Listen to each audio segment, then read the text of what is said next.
લક્ષ્ય ન્યૂઝ, એક નજર, એક લક્ષ્ય.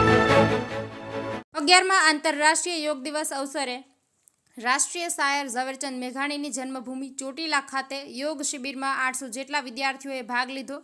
ભારતીય સેનાના અનન્ય શૌર્ય અને સાહસની વંદના કરવામાં આવી હતી. બાલ મંદિરના બાળકો દ્વારા ઓપરેશન સિંદૂરની સ્મૃતિરૂપે સિંદૂરના રોપાનું વાવેતર કરવામાં આવ્યું.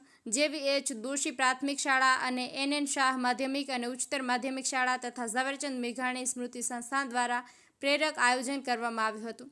11મા આંતરરાષ્ટ્રીય યોગ દિવસ અવસરે મા ચામુંડાની પાવન તીર્થભૂમિ તથા રાષ્ટ્રીય શાયર ઝવેરચંદ મેઘાણીની જન્મભૂમિ ચોટીલા ખાતે યોગ શિબિરમાં 800 જેટલા વિદ્યાર્થીઓએ ઉત્સાહભેર ભાગ લઈને સામૂહિક યોગાભ્યાસ કર્યો હતો.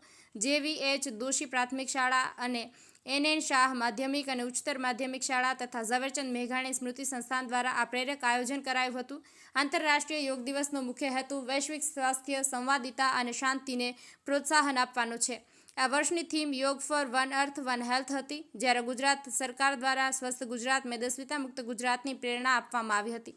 જે ઉલ્લેખનીય છે કે ઝવેરચંદ મેઘાણીના પૌત્ર ઝવેરચંદ મેઘાણી સ્મૃતિ સંસ્થાનના સ્થાપક અને રાષ્ટ્રીય શાયર ઝવેરચંદ મેઘાણી સર્કિટના પ્રણેતા પિનાકી નાનકભાઈ મેઘાણી તથા ચોટીલા એજ્યુકેશન એન્ડ ચેરિટેબલ ટ્રસ્ટના મેનેજિંગ ટ્રસ્ટી, શિક્ષણવિદ અને છેલ્લા 20 વર્ષથી વિદ્યાર્થીઓને યોગાભ્યાસની પ્રેરણા આપનાર યોગ સેવક કિરીટસિંહ રહેવર ઉપરાંત પ્રજાપિતા બ્રહ્મકુમારી ઈશ્વરીય વિશ્વવિદ્યાલયના ચોટીલા સેવા કેન્દ્રના મુખ્ય સંચાલિકા બ્રહ્મકુમારી મીરાબહેન અને બ્રહ્મકુમારી ઉમાબહેન, યોગ શિક્ષકો, શાળા પરિવારના શિક્ષકગણ અને વાલીઓની ઉપસ્થિતિ રહી હતી.